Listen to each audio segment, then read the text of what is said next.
प्रदेश के पीलीभीत जहां पर सीएम योगी आदित्यनाथ संबोधित कर रहे हैं। पैतृक भूमि को, अपने पुण्य भूमि को छोड़ना पड़ा। स्वतंत्र भारत में उनके मन में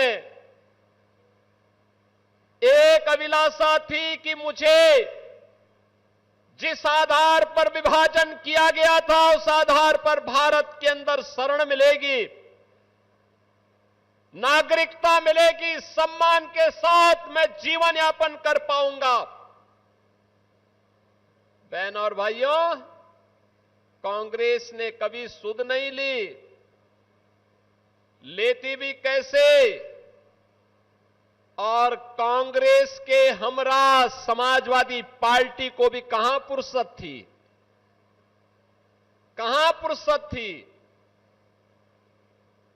क्योंकि इनको तो तुष्टीकरण से जो फुर्सत हो तब गरीबों के बारे में, दलितों के बारे में, पिछड़ों के बारे में, वंचितों के बारे में सोचते। इन लोगों को विभाजन के बावजूद भी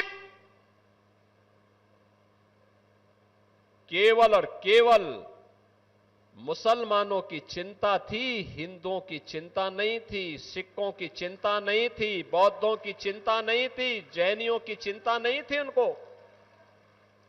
अरे समाजवादी पार्टी और कांग्रेस के लोगों, बेशर्मी के साथ डूब मरो।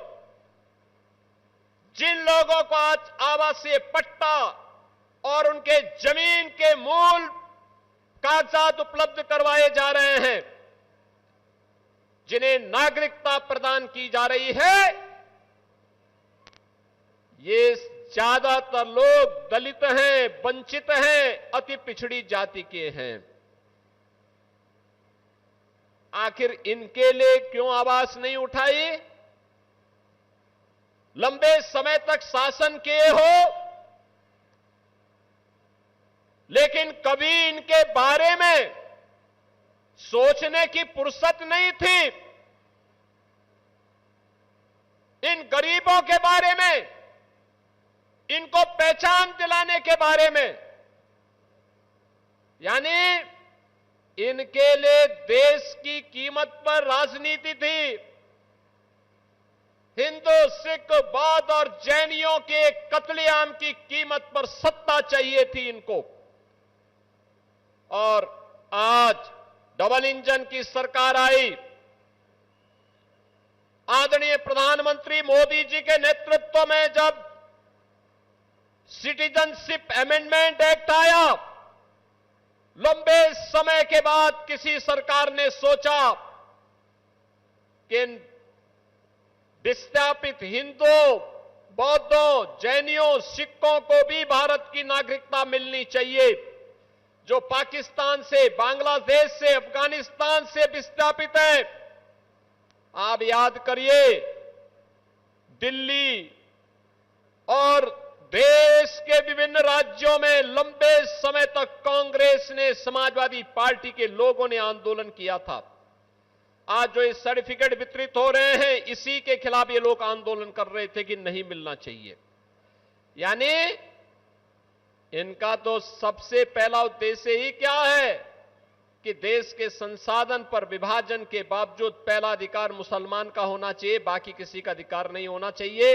यही तो इनकी कुत्सित चेष्टा थी, यही इनकी तुष्टीकरण की नीति थी, यही पाप ये जिंदगी भर करते रहे और उस पाप का खामियाजा हिंदू भुगतता रहा। बहन और भाइयों, आज आप सबको, मैं इन सभी बंगाली परिवारों को, 2,500 परिवार हैं, 2,500 परिवार का मतलब 15,000 लोग सीधे सीधे आज इस स्कीम का लाभ ले पा रहे हैं।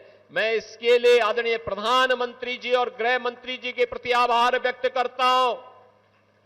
मैं इसके लिए केंद्रीय मंत्री श्री जितिन प्रसाद जी को, हमारे जो चारों विधायक हैं, यहां पर मंत्री श्री संजय सिंह गंगवार, विधायक बरखेड़ा स्वामी प्रवक्तानंद जी,